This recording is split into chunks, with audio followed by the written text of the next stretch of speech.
সাথে অন্য মানুষও নাকি মনটা কিন্তু ছোট করেন কেন, বড় রাখতে হবে। ইমানটাকে তাজা রাখতে হবে, সচেতন রাখতে হবে। আমরা আসলাম নামাজ পড়তে আসলাম, মন মারা হয়ে যদি বসে থাকি, তার মনটা ভালো লাগে কথা তাই না? মনটা ভালো লাগে, মনটা ভালো লাগে না। আমাদেরকে ইমানদার হতে হবে, বেঈমান হওয়া চলবে না, কাফেরের দলমুক্ত হওয়া চলবে না, মুশরিকদের দলমুক্ত হওয়া যাবে না। যাবে বলেন কথা তাই না? যাবে না। আমরা খালি নবীর উম্মাহ, আমরা মুসলমানের ঘরে জন্ম, আমাদেরকে সেই রকম ভাবে থাকতে হবে, চলতে হবে যেইভাবে ইহুদিরা আমার মুসা আলাইহিস সালামকে জ্বালাইছে, তাদেরকে নির্যাতন করতে, আল্লাহ রাসূলকে যেভাবে জ্বালাইছে, যেভাবে মুসলমানদেরকে হত্যা করেছে, বর্তমানেও আমার মুসলমানদের উপর অত্যাচার, নির্যাতন, নিপীড়ন করতে আসে কি নাই? আছে না নাই? ইহুদির বাচ্চারা ওরা কখনো মুসলমানদের বন্ধু হতে পারে? ওরা মুসলমানদেরকে কখনো বন্ধু মনে করে না, ওরা মনে করে সবসময়ের জন্য কি শত্রু মনে করে। বাবাজিরা আমার, আমি মোবাইলে দেখেছি যে মুসলমানদের যুবক ছেলেদেরকে হাত পা বেঁধে তারপরে আগুন নিয়ে দাঁড়াইছে আর চিৎকার করতেছেন আমার মুসলমান যুবক ভাইরা। এগুলো করে কারা? ওই সেই রাসূলের দুশমনেরা, ইহুদিরা করে আমার মুসলমানদের উপর নির্যাতন করতেছে। ওরা চাচ্ছে যে সারা পৃথিবীতে একটাও মুসলমান না থাকুক। আসসালামু আলাইকুম ওয়া রাহমাতুল্লাহি ওয়া বারাকাতুহু। ওয়া আলাইকুম আসসালাম।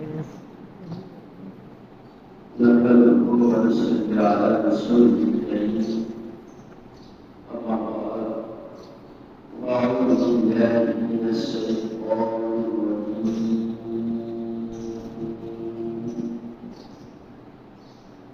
بسم يا بني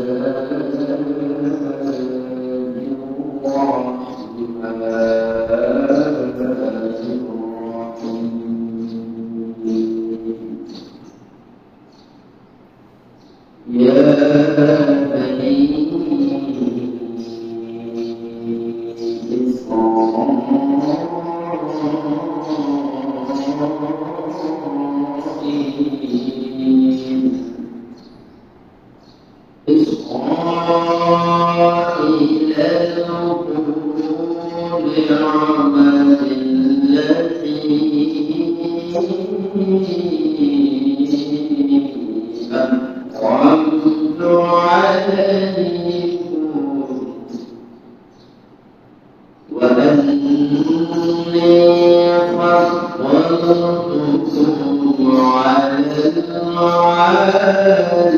يوم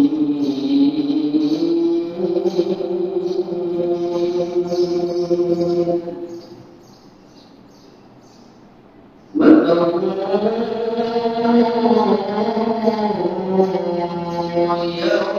عن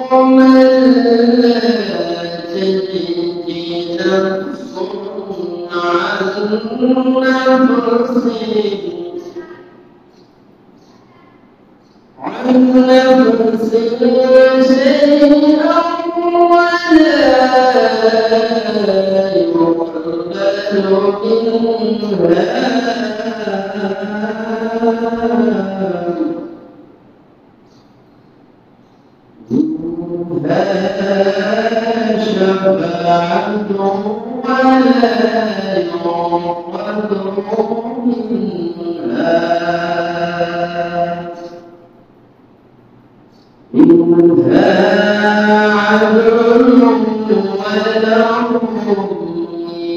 منها شفاعة ولا يقبل منها عدل ولا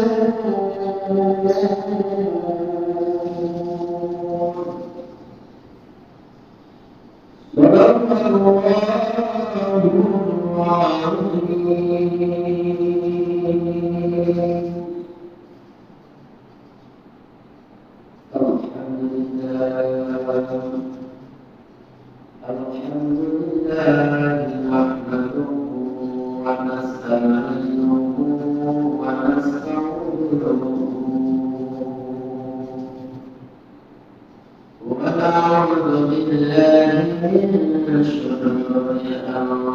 أنفسنا ومن سيئات أعمالنا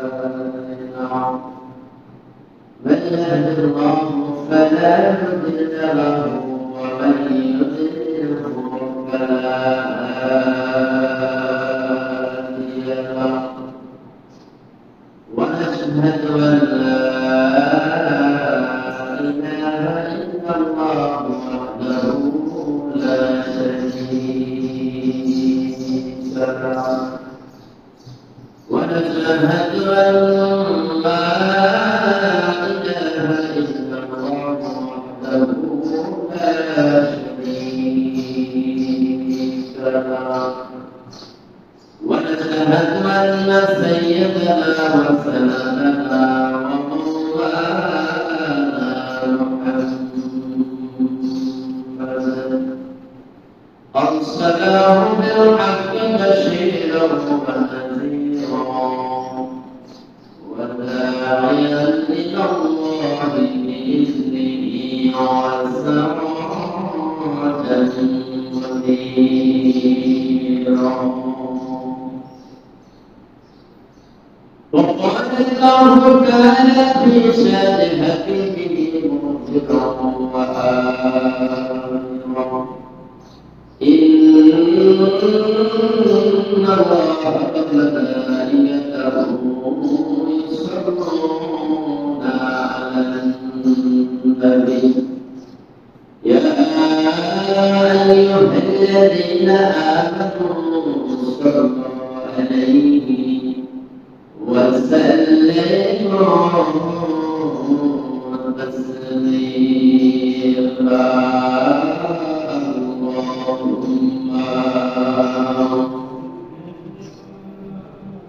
اللهم سيدنا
আমি আপনাদের সম্পর্কে সূরা বাকারা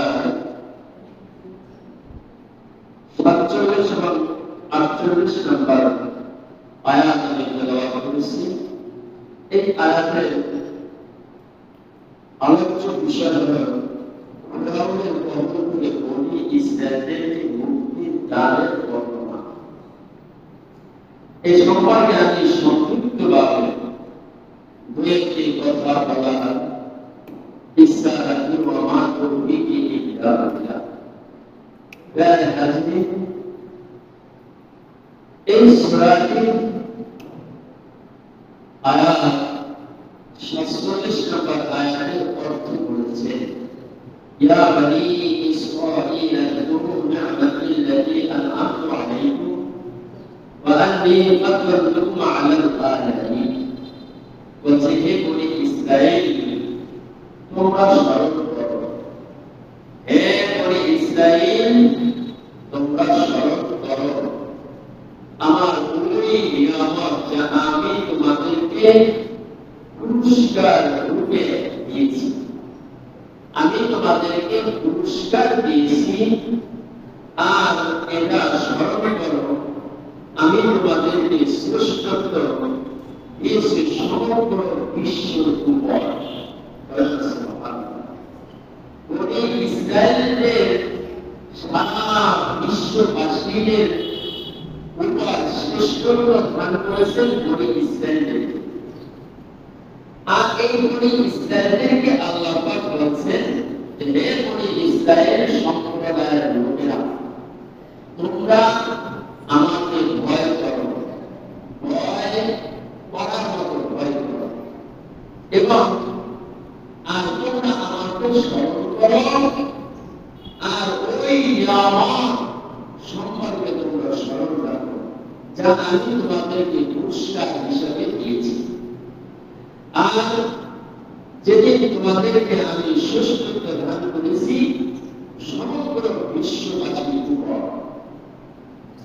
আর 48 নম্বর আয়াত, আর সেদিনকে ভয় করো যেদিন কেউ কারো কোনো কাজে আসবে না। এটা বলছে কখন? যে কাল কিয়ামতের মাঠে কেউ কারো কাজে আসবে না। শুধু বনি ইসরায়েলকে বলে নাই, সারা পৃথিবী সৃষ্টির সেরা নূর আশরাফুল মাখলুকাত নয়, সারা পৃথিবীর মানুষদেরকে বলছে, ওয়াত্তাকু ইয়াওমা লা তাজজি নাফসু আন শাইআন ওয়া লা ইউখযা মিনহা শাফাআতুহু ওয়া লা ইউখযু মিনহা আদলুন ওয়া লা হুম ইউনসারুন। আজ সেদিনকে ভয় করো যেদিন কেউ কারো কাজে আসবে না। কাল কিয়ামতের মাঠে, এই দুনিয়ায় বসে ভয় করো, আর কিয়ামতের মাঠের কথা চিন্তা করে ভয় করো। ওই হাসর মাঠে কেউ কারো আপন থাকবে না, কেউ কারো কাজে আসবে না, কোন কাজে আসবে না, এবং কারো কোনো সুপারিশ গ্রহণ করা হবে না। কাল কিয়ামতের মাঠে যদি সুপারিশ করা হয়, ওই সুপারিশ গ্রহণ করা হবে না। একজন ব্যতীত, কয়জন? ধরে বলে একজন ব্যতীত কারো সুপারিশ গ্রহণ করা হবে না, সেই কথা বলেছে। এবং কোনো ব্যক্তির হতে কোনো বিনিময় গৃহীত হবে না। আর তারা কোনো প্রকার সাহায্য প্রাপ্ত হবে না, তারা কোনো প্রকার সাহায্য পাবে না। সাহায্য চাইবে, হ্যাঁ বলবে, হে আমার আশেপাশিরা, আমাকে একটু সাহায্য করো, আমাকে একটু হেল্প করো, আমাকে একটু সাহায্য করার সামনে আমরা, তখন সে সাহায্য করতে পারবে না, সাহায্য করার কোনো সুযোগ থাকবে না। এই বনি ইসরায়েলকে বলেছে, হে বনি ইসরায়েল, তোমাদেরকে সারা বিশ্ববাসীদের উপর আমি শ্রেষ্ঠত্ব দান করেছি, আর এই শ্রেষ্ঠত্ব দানের পর তোমরা আমাকে ভয় করার মতো ভয় করো। পরে 49 নম্বর আয়াতে বলছে,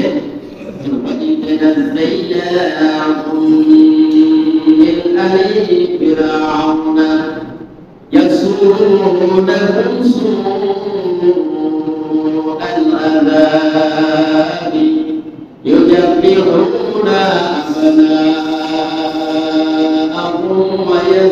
ويستحيون النساء نساءكم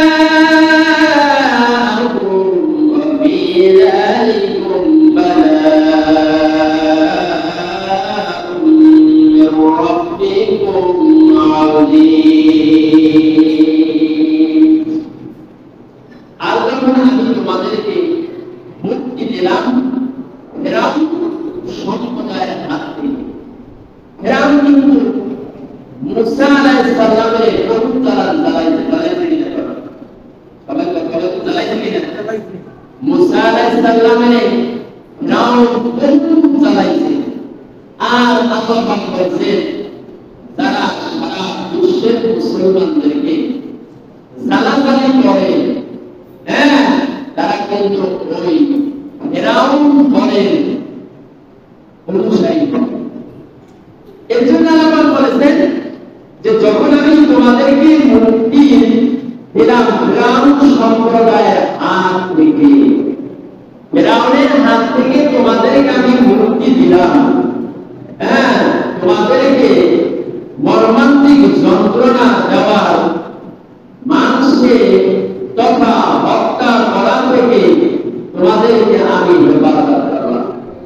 ফেরাউন চিন্তা করল কুরাইশ বংশের যে সমস্ত বনি ইসরায়েলের সব বনি ইসরায়েলের লোকগুলাকে শেষ করার জন্য তারা পায়চারা করল, এবার তারা চিন্তা করল, ফেরাউন দলের লোকেরা চিন্তা করল যে মুসা আলাইহিস সালামের মুশরিক যদি শেষ করা যায় তাহলে আমাদের দাসত্ব, আমাদের রাজত্ব, আমাদের কি বলে আমাদের দাম্ভিত্ব জীবন, এটা আমাদের ভালো থাকে। এই চেষ্টা ফেরাউনের ছিল। এক পর্যায়ে ফেরাউন চিন্তা করল যে না, মুসা আলাইহিস সালামের সব বাহিনীকে সবাইকে শেষ করে দেওয়া হবে, শেষ করা হবে।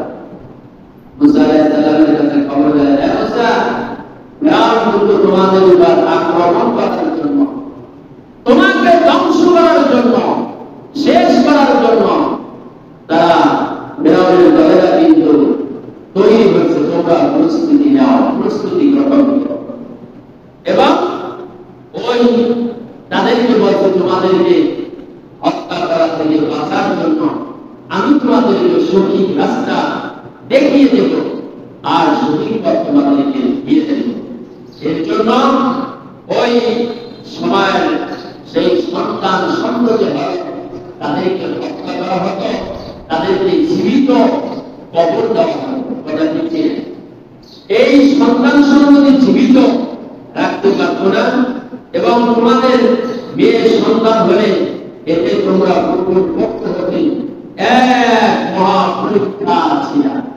সন্তান যখন ছেলে সন্তান হতো তাদেরকে কি করতো? জীবিত রাখতো। আর মেয়ে সন্তান হলে তাদেরকে হত্যা করতো। ইতিহাস আপনারা জানেন না? কথা বলেন, জানেন কিনা? ছেলে সন্তান হলে বনি ইসরায়েল বলতেন লোকদের যদি ছেলে সন্তান হতো তাদেরকে জীবিত রাখতো, আর কন্যা সন্তান হলে তাদেরকে হত্যা করতো, শেষ করতো। কথা দিকে এই ভীষণ আযাব থেকে, গজব থেকে বাঁচাইছে কে? মহান আল্লাহ। এই আল্লাহ বাঁচাইছে। তখন আল্লাহ বলেন, আর যখন আমি কিবা বিভক্তি করেছিলাম তোমাদের জন্য সাধককে বলে দিলাম, মুসা আলাইহিস সালামকে জানাইলেন, হে মুসা, সৈন্যরা তোমরা দ্রুত গতিতে নদীর কিনারায় নীল নদীর পাশে চলে যাও। সেখানে গেলে দেখতেছে যে বিশাল একটা নদী। আল্লাহর কাছে মুসা বলেন, আল্লাহ, এই নদী থেকে আমরা কিভাবে পার হব, কিভাবে আমরা মুক্তি পাব? আল্লাহ পাক বলেন, হে মুসা, মুক্তি করো। এই নীল নদী থেকে তোমাদেরকে পার হতে চলে যেতেই হবে। সেই আল্লাহর হুকুমে বিশাল একটি কিতাবের ভিতরে লেখা, কেউ সাক্ষী, কেউ বলে জমি, এরকম এক একটা বলে। কিন্তু বলছেন যে এখানে আছে যে সেই নদী থেকে একটা প্রবাহিত রাস্তা হয়ে গেল। ওই রাস্তা থেকে তার মুসা, বল সব সবকিছু নিয়ে নীলনদ নদীর পারে চলে গেলেন। এরপরে দেখতে পাইতেছেন যে মুসা আলাইহিস সালাম ওখানে চলে গেছেন। ফিরআউনের সব দল সেনা সৈন্যগুলা নদীর কিনারে এসে দেখতেছেন যে সুন্দর একটা রাস্তা হয়ে গেছে। আল্লাহ মুসা আলাইহিস সালামকে বলেন, হে মুসা, তোমার যে হাতের লাঠি দ্বারা আঘাত করেছে, ওই হাতিটা বিসমিল্লাহ বলে আওয়াজ দিয়া বিসমিল্লাহ বলে আওয়াজ আর হাতের লাঠিটা দিয়ে দিলেন। পানিকে বলেন, হ্যাঁ পানি, আবার তোমরা সেইভাবে সাবেক ছিলে সেইভাবে আবার পানি বেড়ে যাবে। রাজের গাঁওগুলো সবগুলা নদীর মাছ করে যখন গেল, আল্লাহ বলেন, হ্যাঁ পানি, আর ফিরআউনকে বাঁচাইয়ে রাখার কোন শক্তি নাই। ফিরআউন এই নীলনদে ডুবে তার জীবনকে শেষ করে দিয়েছেন, কথা ঠিক কিনা? আল্লাহ বলেন, পানি আর ফিরআউনকে বাঁচাইয়ে রাখা যায় না। আমার নবী হযরত মুসা আলাইহিস সালামকে বহুত জ্বালাইতে তাকে বাঁচানো দেওয়ার জন্য, তাকে বাঁচতে দেওয়া যাবে না, তাকে বাঁচাইয়া রাখতে পারবো না। আজকে এই ফিরআউন মুসাকে শেষ করার জন্য নীলনদ পর্যন্ত চলে আসছে। এই নীলনদে ডুবাই আমি ফিরআউনকে মারতে চাই, তার দলবৎ ফিরআউন বলতেছে, আমি আপনার কাছে আরেকটিবার সুযোগ চাই, আমার আরেকটিবার সুযোগ দেন, আমি তওবা করে আমি ভালো হতে চাই, আমি আর মুসাকে আর জ্বালাবো না। আল্লাহ পাক বলেন, ও ফিরআউন, তুই তো আমাকে যে সিগনেচার দিয়া এই কাগজটা দেখ, এই কাগজটা ছিল কিনা, এই ফটোটা ছিল কিনা, আমি তো এই ফটোটা ছিল, এই ফটোটা স্বাক্ষর আমাকে মাফ করিয়া দেন, আমি আর মুসা পয়গম্বরকে আর জ্বালাবো না। আল্লাহ পাক বলেন, ও ফিরআউন, না না, আর তোর সুযোগ দেওয়া যাবে না, আর বাঁচাইয়া রাখা যাবে না, এই নীলনদে ডুবাইয়া করে মারব। এই মারাটা সারা বিশ্বের মানুষদেরকে বলেন, কথা ঠিক কিনা? এই ফিরআউন ছিল নীলনদে ডুবাইছিল বছরের পর বছর। এই ফিরআউনকে আল্লাহ বলছেন, প্রাণী মাটির পানির ভিতরে প্রাণী জগৎ, পানির জগৎ এবং মাটির জগৎ কি করেছেন? ফিরআউনের এক গাছ স্পর্শের জন্য ক্ষতি না হয়, তার এই গ্রাস করবি না, তার শরীরটা, সমস্ত শরীরটা অপবিত্র, কথা ঠিক কিনা? তাকে খায় না। তারা ওই মিশরের এক বাদশাহকে স্বপ্ন দেখিয়ে তাই বলতে, যাও ফিরআউনকে উদ্ধার করো। ফিরআউনকে উদ্ধার করিয়া মিশরের জাদুঘরে তাকে মুমি করে রাখা হয়েছে। এখন পর্যন্ত তারে সূর্যি বানাইয়া রাখছে কে? কথা কয় না, কে রাখছে? আল্লাহ পাক রেখেছে। মিশরের জাদুঘরে এখন পর্যন্ত তার ছবি আছে। দেখেন, হাজার হাজার বছর আগে মারা গেছে পানিতে ডুবে, কিন্তু তারা পানিতেও গ্রাস করে না, মাটিতেও গ্রাস করে না, মাছেও তাকে স্পর্শ করে না, তার শরীরে স্পর্শ করা কি ছিল? হারাম ছিল বাবাজিরা আমার। এর জন্য বাবাজিরা আমার আল্লাহ রাব্বুল আলামিন বলেছেন, যারা মুসা আলাইহিস সালামের পক্ষে থাকবা তারা আল্লাহর ওলি হয়ে যাবা, আর যারা ফিরআউনের অনুসারী, নিজের শারীরিক হাত গদির ভিতরে ঢুকাবা, তারা ফিরআউনের অনুসারী হয়ে যাবা। বলেন না নাউজুবিল্লাহ। প্যারে হাজিরিন, 50 নম্বর আয়াতের মধ্যে বারাকানা বিকুম ফাআরাফা আনজাইনাহুম ওয়া আগরাকনা আলা ফিরআউনা ওয়া আনতুম তানজুরুন।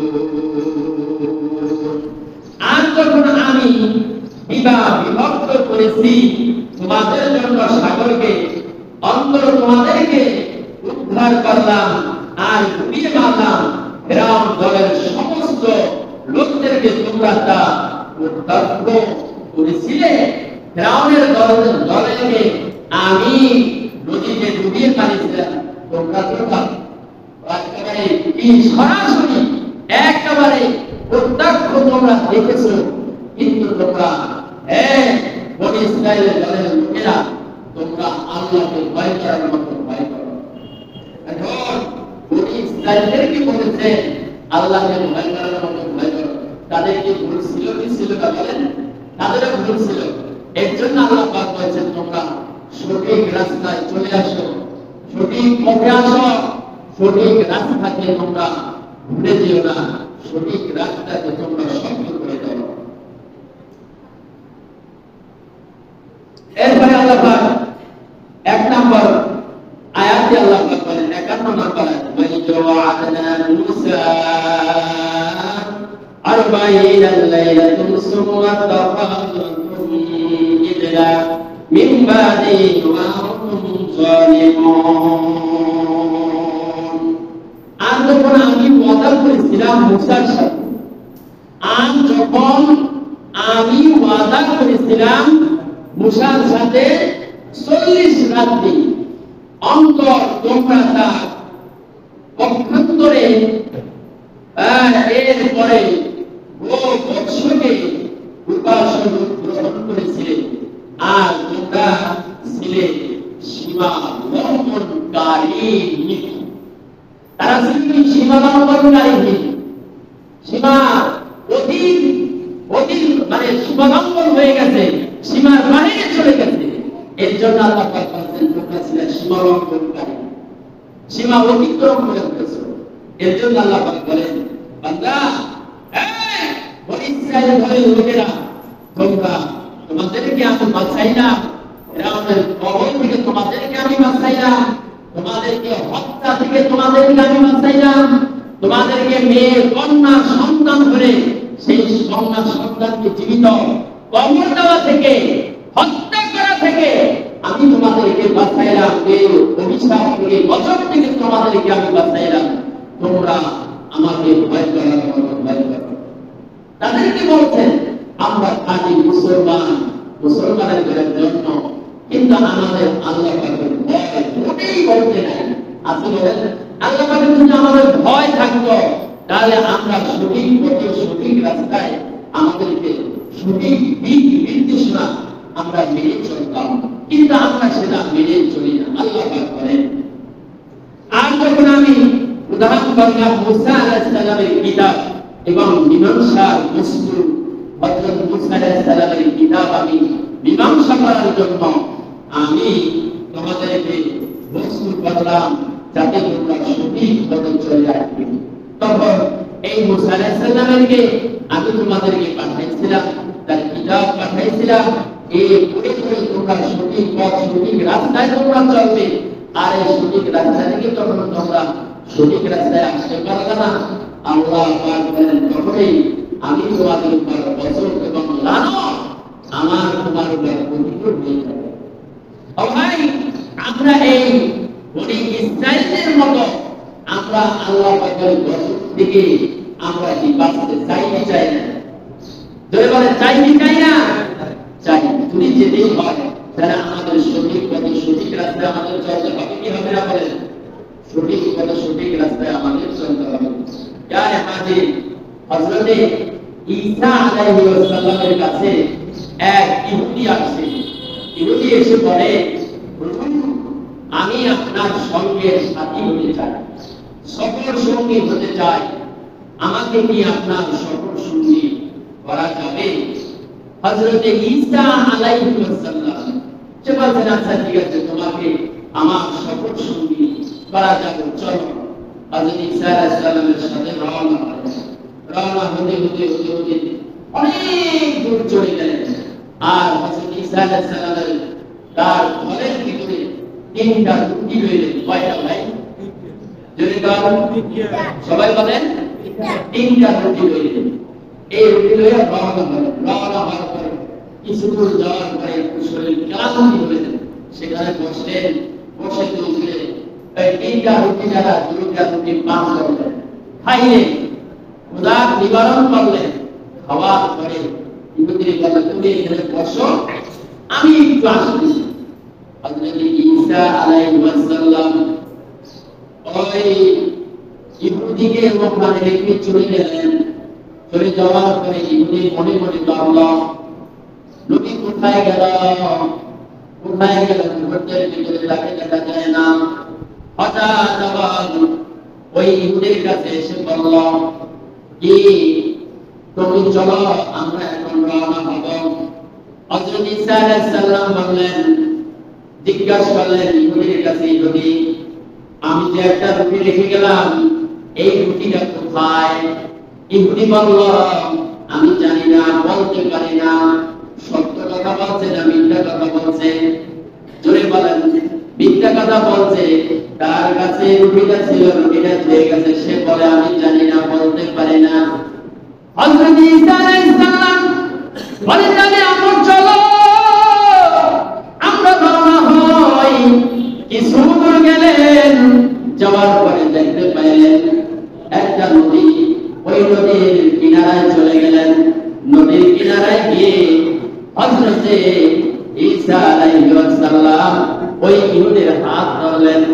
ওই ইহুদির হাত ধরে বললেন, আসো আমরা এই নদী পার হয়ে ওপারে যাব। হযরত ঈসা আলাইহিস সালাম ইহুদির হাত ধরলেন। হাত ধরিয়া নদীর পানির উপর পা দিয়া নদীর হাতে রেখে নদীর উপরে চলে গেলেন। ওপারে যায় বললেন, ইহুদি এবার বলো যে আল্লাহ রাব্বুল আলামিন আমাকে যে মুজিজা দিয়েছেন, আমাকে যে শক্তি দিয়েছেন, আমাকে যে অলৌকিক মুজিজা দিয়েছেন, যিনি দিয়েছেন তার ইজ্জতের কসম দিয়ে বলতেছি, বলো ওই রুটিটা কোথায়? ইহুদি বলল, হুজুর আমি তো বলতে পারি না এই রুটি কোথায়, এটা আমি জানি না, এটা আমি বলতে পারি না। ঈসা আলাইহিস সালাম বললেন, তাহলে সামনে চলো। সামনে চলতে চলতে চলতে চলতে গভীর জঙ্গলে চলে গেল।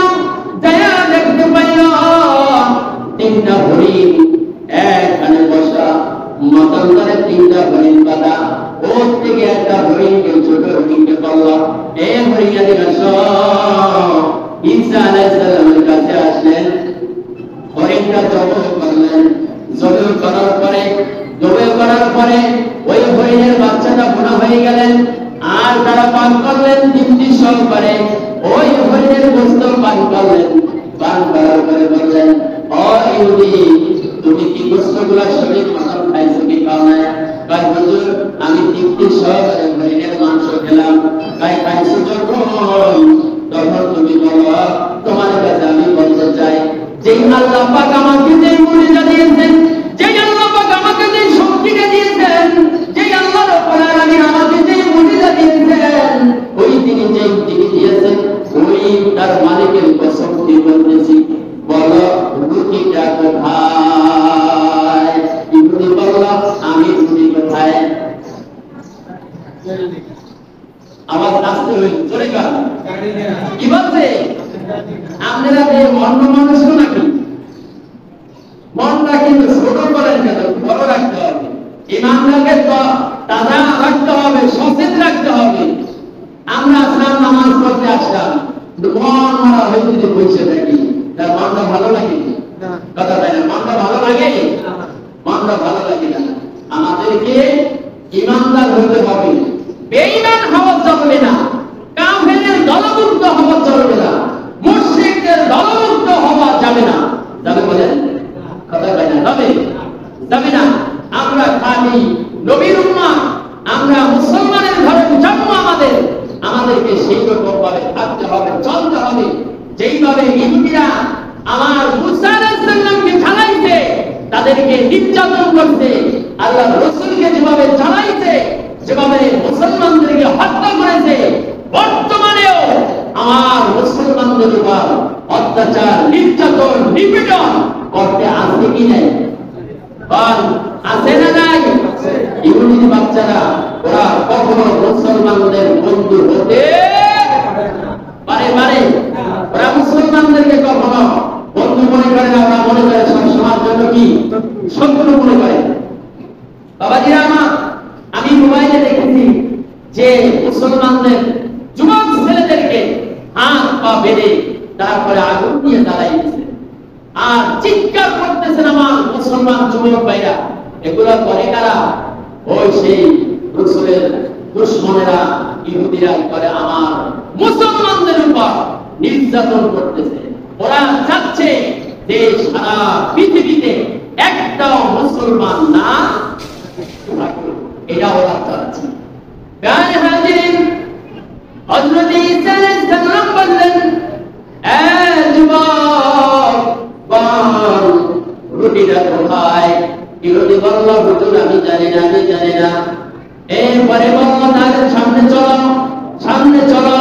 সামনে চলতে চলতে চলতে চলতে দেখতে পাইলেন একটা বিশাল বালুর দ্বীপ রয়েছে, বালুর দ্বীপ রয়েছে। ঈসা আলাইহিস সালাম কিছু হাতে বালু হইলেন। বাবাজি আমার খেয়াল করে শোনো, কিছু বালু হইলেন, বালু হইলেন। ওই বালুগুলো হয়ে তিনি একখানে স্তব্ধ করলেন আর বললেন, হ্যাঁ বালু, সাথে সাথে তুমি স্বর্ণে পরিণত হয়ে যাও। বলেন না সুবহানাল্লাহ। স্বর্ণে পরিণত হয়ে যাও। সাথে সাথে স্তূপ বালুগুলো স্বর্ণে পরিণত হয়ে গেল। স্বর্ণ পরিণত হয়ে যাওয়ার পরে ওই স্বর্ণটাকে তিন টুকরা করলেন, কয় টুকরা বাবা দিয়া? জোরে বলেন, কথা বলেন, কথা বলেন, কয় টুকরা? তিন টুকরা করলেন। এই তিন টুকরা করার সাথে সাথে ইহুদি বললেন, হুজুর এই তিন টুকরা আপনি কেন করলেন? কয় শোনো, এক টুকরা আমার, এক টুকরা তোমার, আর এক টুকরা যে আমার। আমার যে 3 নম্বর রুটিটা ছিল, যেই রুটিটা খেয়েছে, ওই রুটিটা যেই ব্যক্তি খেয়েছে তাকে এই দ্বিতীয় টুকরা তাকে দেওয়া হবে। বলেন আলহামদুলিল্লাহ। সে তার মনটাকে স্থির রাখতে পারল না, লোভে পড়ে গেল। মনে মনে চিন্তা করলো, আমার এক টুকরা ঈসা আলাইহিস সালামের হবে এক টুকরা, আর এক টুকরা তো আমি রুটিটা খেয়েছি, এই টুকরাটা আবার কার হবে? আমার সালারে করা হবে না। সে মনটার ভিতরে এমন আনসার শুরু হয়ে গেল। সাথে সাথে বলে বলল, হুজুর এই রুটি টুকরা কেউ খায় নাই, কেউ খায় নাই, আমি ছাড়া আর কেউ খায় না, আমি ছাড়া আর কেউ খায় না। হযরত ঈসা আলাইহিস সালাম বললেন, নাও এই সমস্ত স্বর্ণের টুকরাগুলো তোমার। এই বলে ঈসা আলাইহিস সালাম সেখান থেকে চলে গেলেন। চলে যাওয়ার পরে হঠাৎ দেখতে পাইলেন, ওই ইহুদি দেখতে পাইলেন দুজন ব্যক্তি তার সামনে হাজির। অচেনা, পরিচিত না, অচেনা মুখ, তারা চিনেও না, দেখেও না। বললেন, সেই তার হাত ধরে ধরলেন। ইহুদি বলল, ভাই তোমরা কেন আমার হাত ধরে ধরলো, ব্যাপারটা কি? এই স্বর্ণের টুকরা তুমি একলা নিতে পারবা না, একলা নিতে পারবা না। এই স্বর্ণের টুকরা আমাদেরকে দিতে হবে। তোমাকে এখন হত্যা করব, হত্যা করে আমরা এই স্বর্ণের টুকরা নিয়ে যাব। শোনো, আমাকে তো হত্যা করবা ঠিক আছে, আমাকে মারবা সব ঠিক আছে, কিন্তু আমার পেটে ক্ষুধা পেয়েছে, তোমরা কিছু আমার জন্য খাবার নিয়ে আসো, তারপরে আমি তোমাদের স্বর্ণ মুদ্রা দিয়ে দেব। এই কথা বলার পরে বলল, না আমরা দুইজনে যাব না, একজনে যাব। তুমি যদি আমরা দুইজনে চলে যাই স্বর্ণ নিয়ে, যদি তুমি এখান থেকে চলে যাও তাহলে তোমাকে পাবো না। একজন ব্যক্তি যায় কিছু খাবার নিয়ে আসলো। ওদের মনে মনে চিন্তা, দেখেন বাবাজিরা আমার, ওদের মনে চিন্তা ছিল না সবসময়ের জন্য খারাপ, সব সময়ের জন্য খারাপ। ওরা চিন্তা করলো যে এইভাবে ওকে কিভাবে, ওদের দুজনাকে কিভাবে মারা যায়, কিভাবে ওদেরকে শেষ করা যায়। ওই ইহুদি চিন্তা গবেষণা করে সে চিন্তা করলো, আমার সঙ্গে তো সমাজে একটু বিষ আছে, বিষ কি আছে ভাই? জোরে গান, বিষ আছে। এই বিষ টুকরো খাবারের সাথে মিশিয়ে দিল। বলল, ও ভাই আসো, আমরা তিনজনে একসাথে বসে খাবার খাই। অপরিচিত দুজন লোক বলল, শোনো আমরা খাবার খাবো, কিন্তু আমাদের কাজটা আগে করতে হবে, আমাদের ফয়সালাটা আগে করিয়া তারপরে আমরা খানা খাবো। ইহুদির 2 হাত ধরলেন, 2 হাত ধরে তাকে হত্যা করা হলো, তারে শেষ করে দেওয়া হলো। তারে শেষ করে দেওয়ার পরে যখন তাকে সোরা যখন তাকে চালানো হলো, বলছে, ভাই তোমরা আমার অপরিচিত কিন্তু ঠিক আছে, কিন্তু আমি একটা রুটি খাওয়ার কারণে, লোভের কারণে আমি ইহুদি, আমি চিন্তা করলাম হযরত ঈসা আলাইহিস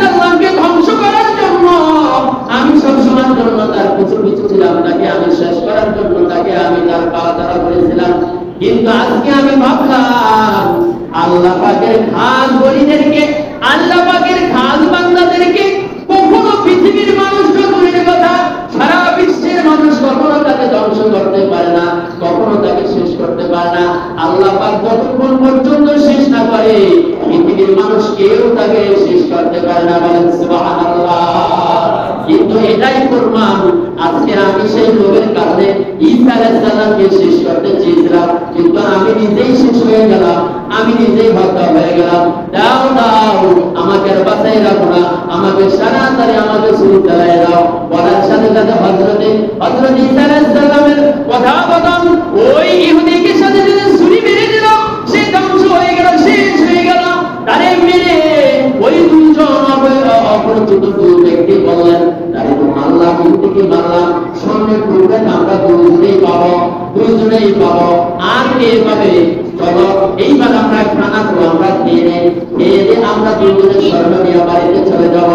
ওই যুবক দুইজন বলল, এই কথা বলার পরে তারা দুইখানে ওই স্বর্ণ নিয়ে বসে তারা খাবার দুটো খাইল, না বিষ খাবার খাইল না খানা খাইল? বিষ খাইছে না? বিষ খাবার খাইল। খাওয়ার সাথে সাথে তারা ওখানে মৃত্যুতে ঢুকে পড়ল। চলতে চলতে এক পর্যায়ে তিনজন ওখানে মৃত্যু ঢুকে পড়ল। ঢুকে পড়ার পরে তারা শেষ হয়ে গেল। কিছুক্ষণ পরে হযরত ঈসা আলাইহিস সালাম সেখানে উপস্থিত দেখতেছেন যে তিনটা লাশ সেখানে বসা। আল্লাহর কাছে বলেন, মাওলাই কারীম, আপনার কাছে বলিয়া এই দুইটা ইহুদি, এরা তিনজন ইহুদি ছিল, এই দুইজন ইসলামকে ধ্বংস করার জন্য, আমাকে শেষ করার জন্য তারা আমার পিছু নিয়েছিল। আজকে তারাই ধ্বংস হয়ে গেছে, শেষ হয়ে গেছে। আল্লাহ জানি না সারা বিশ্বের যত মুসলমান আছে, যত মানুষ আছে, এই মানুষগুলোকে তারাই তো ধ্বংস করবে, তারাই তো শেষ করতে চায়। এই মুসলমানদের শত্রু একমাত্র হলো ইহুদি নাসারা। বলেন কথা ঠিক না? তারাই শত্রু, তারাই আমাদেরকে শেষ করার জন্য পায়তারা করতে চায়। এর থেকে আমাদের বাঁচতে হবে না, উপর রাখতে হবে। বাঁচতে হবে কি হবে না? বলেন, এর থেকে আমাদেরকে হেফাজতে থাকতে হবে কি হবে না? এর জন্য বাবাজি আমার, আপনাদের সামনে আমি প্রায় 4-5টা আয়াতের তাফসীর আলোচনা করেছিলাম। এরপরে দেখেন বাবাজি আমার 54 নাম্বার আয়াতে কি বলেছে? وَإِذْ قَالَ مُوسَى لِقَوْمِهِ يَا قَوْمِ إِنَّكُمْ ظَلَمْتُمْ أَنفُسَكُمْ بِاتِّخَاذِكُمْ الْعِجْلَ فَتُوبُوا إِلَى بَارِئِكُمْ فَاقْتُلُوا أَنفُسَكُمْ ذَلِكُمْ خَيْرٌ لَكُمْ عِندَ بَارِئِكُمْ فَتَابَ عَلَيْكُمْ إِنَّهُ هُوَ التَّوَّابُ الرَّحِيمُ। আর যখন হযরত মুসা আলাইহিস সালাম বললেন নিজ সম্প্রদায়কে, হে আমার সম্প্রদায়, নিশ্চয়ই তোমরা নিজেদেরকে ভয়ানক অতি করোনা এবং এই বস্তুকে উপাস্য রূপ গ্রহণ করো, সুতরাং তোমরা তওবা করো, নিজেদের শ্রেষ্ঠত্ব বজায় রাখো এবং তোমরা তোমাদের হত্যা করা থেকে নিজেকে হেফাজত করো এবং তোমাদের জন্য হিকমত করবে যে তোমাদের শ্রেষ্ঠত্ব একমাত্র মহান আল্লাহ, অথবা আল্লাহ তোমাদেরকে তওবা কবুল করবেন। নিশ্চয়ই তিনি এই রূপ যে তওবা কবুল করে থাকেন, সেরূপ থেকে তোমরা তার থেকে ফিরে আসো এবং তোমরা খালেস নিয়াতে তওবা করে তোমরা মুসলমান হয়ে যাও। সুবহানাল্লাহ। ঈসা আলাইহিস সালামের, মুসা আলাইহিস সালামের সম্প্রদায় লোকদেরকে বলেছে। বাবাজি আমার, আজকে যে এই 4-5টা আয়াতের আলোচনা করেছি, আমরা এর থেকে বুঝতে পারলাম যে বনি ইসরাইলের লোকেরা তারাও বিপদে গিয়েছিল, যাচ্ছিল। এর পরিপ্রেক্ষিতে আল্লাহ পাক সাথে সাথে আয়াত নাযিল করে বলেছেন, হে বনি ইসরাইলের গোত্রের সম্প্রদায়ের লোকেরা, তোমরা আমাকে ভয় করো, ভয় করার মতো ভয় করো। তোমরা আযাব গজব থেকে নিজেকে হেফাজতে রাখো এবং তোমাদের ছেলে সন্তান হলে জীবিত রাখতো, আর মেয়ে সন্তান হলে তাদেরকে হত্যা করতো। এই বছর থেকে আমি তোমাদেরকে বাঁচাইলাম, এর থেকে তোমরা হেফাজত করো। ইহুদি নাসারা যারা আছে তারা মেয়ে সন্তান হলে তাকে হত্যা করতো, কতল করতো। বাবাজি আমার, এর থেকে আল্লাহ হেফাজত করেছেন। কিন্তু আমাদের মুসলমান জাতির ভিতরে আজ পর্যন্ত শুনছেন যে মুসলমান ঘরের ছেলে সন্তান হলে তাদেরকে বাঁচাই রাখে, আর মেয়ে সন্তান হলে মুসলমানের ঘরের সন্তান মেয়ে কন্যাকে হত্যা করে? এরকম আজ পর্যন্ত ইতিহাস পাইছে? কথা কয় না, কি পাইছে? বাংলায়। কিন্তু ইহুদিদের ঘরের লোকদেরকে এরা তাদের এই কৃষ্টি কালচার ছিল, এর থেকে বাঁচার জন্য, এর থেকে হেফাজতে থাকার জন্য, সুষ্ঠুভাবে থাকার জন্য আল্লাহ রসুলের নির্দেশনা অনুযায়ী এই মেয়ে কন্যাকে বাঁচাইছিল, জীবিত রেখেছে। আর সারা বিশ্বের সমস্ত নারীদেরকে আল্লাহ বাঁচাই রেখেছেন। এই আল্লাহ পাকের অশেষ রহমত ছাড়া আর কিছুই হতে পারে না। সম্মানিত হাজির, আল্লাহ পাক আমাদেরকে আযাব এবং গজব থেকে আল্লাহ আমাদেরকে হেফাজত করুন, বলেন আমিন। জোরে বলেন আমিন। আমরা কখনো মুসলমানের শত্রু হব না, আমরা মুসলমানের বন্ধু হব, ভাই হব। কিন্তু আমরা অনেকে বলি এই কথাটা কিন্তু সম্পূর্ণ ভুল। হিন্দু মুসলিম ভাই আমরা সবাই এক হই, এটা কিন্তু সম্পূর্ণ ভুল ভাই। ইহুদি খ্রিস্টান নাসারা কখনো মুসলমানের ভাই হতে কথা বলেন পারে? আজকের এই আলোচনায় তাফসীরের ভিতরে, আয়াতের ভিতরে স্পষ্ট করে দিয়েছে তারা তো আমাদের প্রকাশ্য শত্রু, তারা কখনো আমাদের বন্ধু হতে পারে না, ভাই হতে কথা বলেন পারে কি পারে না? আল মুসলিমু আল আখু মুসলিম, এক মুসলমান আরেক মুসলমান হলো ভাই। বলেন না সুবহানাল্লাহ। এক মুসলমান আরেক মুসলমান হলো আয়না স্বরূপ। এই মুসলমানদেরকে সাথে বিভ্রান্ত করিয়া, হাঁটন ধরাইয়া, তাদেরকে পায়চারা করে তাদেরকে শেষ করতেছে ইহুদিগুলার। কথা ঠিক কিনা ভাই? এর থেকে আমাদেরকে বাঁচতে হবে। নিজেকে বাঁচাবেন, ছেলে সন্তানদেরকে বাঁচাইবেন। আল্লাহ পাক আমাদেরকে হেফাজতে থাকার তৌফিক দান করুন, বলেন আমিন। ওয়া আখিরু দাওয়ানা আলহামদুলিল্লাহি রাব্বিল আলামিন।